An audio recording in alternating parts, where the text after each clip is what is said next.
vouloir partitionner notre pays, de s'appuyer sur des Camerounais à l'intérieur du pays, de s'appuyer sur des Camerounais de la diaspora, de s'appuyer sur des forces financières exogènes pour partitionner le pays, et que cela ne débouche pas sur cette partition territoriale, le terrorisme devient la porte de sortie.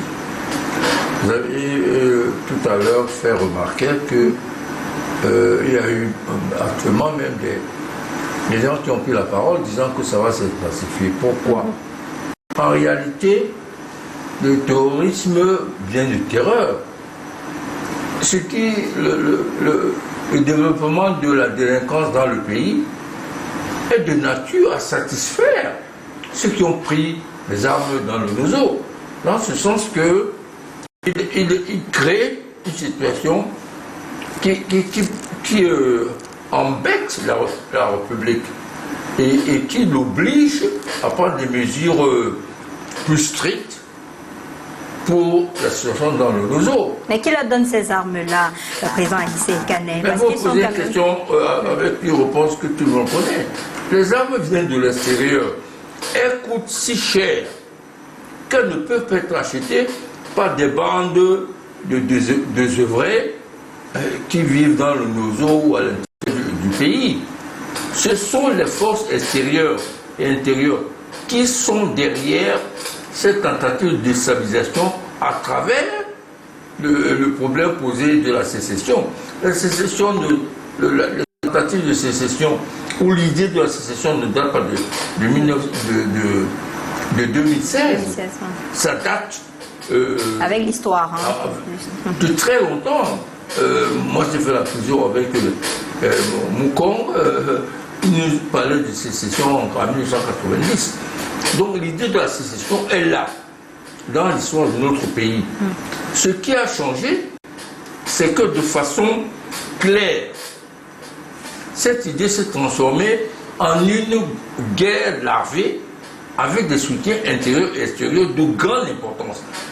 Je vous l'ai dit tout à l'heure, une Kalachnikov coûte à l'achat 4 à 5 millions, une seule.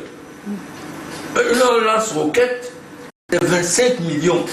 Mais vous en avez aujourd'hui à profusion, en circulation, comme si c'était des bouts de pain. Oui, mais ça veut dire donc que pour que ces bandes organisées puissent se procurer ces armes, il faut beaucoup d'argent.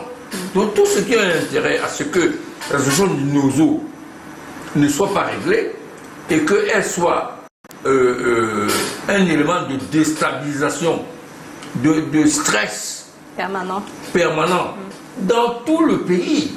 Parce qu'imaginez-vous, s'il y a à peu près 1 million de gens déplacés, c'est à cause du nozo et de Boko Haram.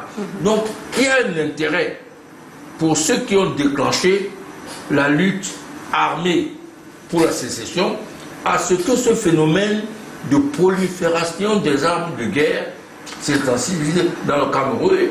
D'ailleurs, tout récemment, j'écoutais une télévision que je ne citerai pas, mais tout le monde peut savoir de qui il s'agit, où un responsable d'une ONG, après le drame Mabéan, disait que, n'est-ce pas, vous avez dit qu'il y aura encore des tueries. Il n'a pas condamné la tuerie, les tueries. Il a dit que ce qui arrive, nous on l'avait prévu. Ça veut dire qu'en réalité, plus cette situation va se développer, plus elle va permettre aux ONG de justifier leur travail de déstabilisation de notre pays. Je le dis avec gravité, et je l'ai dit au début qu'on ne pourra pas très facilement apprécier tout le mal que ce lancement de la sécession armée est en train de faire à notre pays.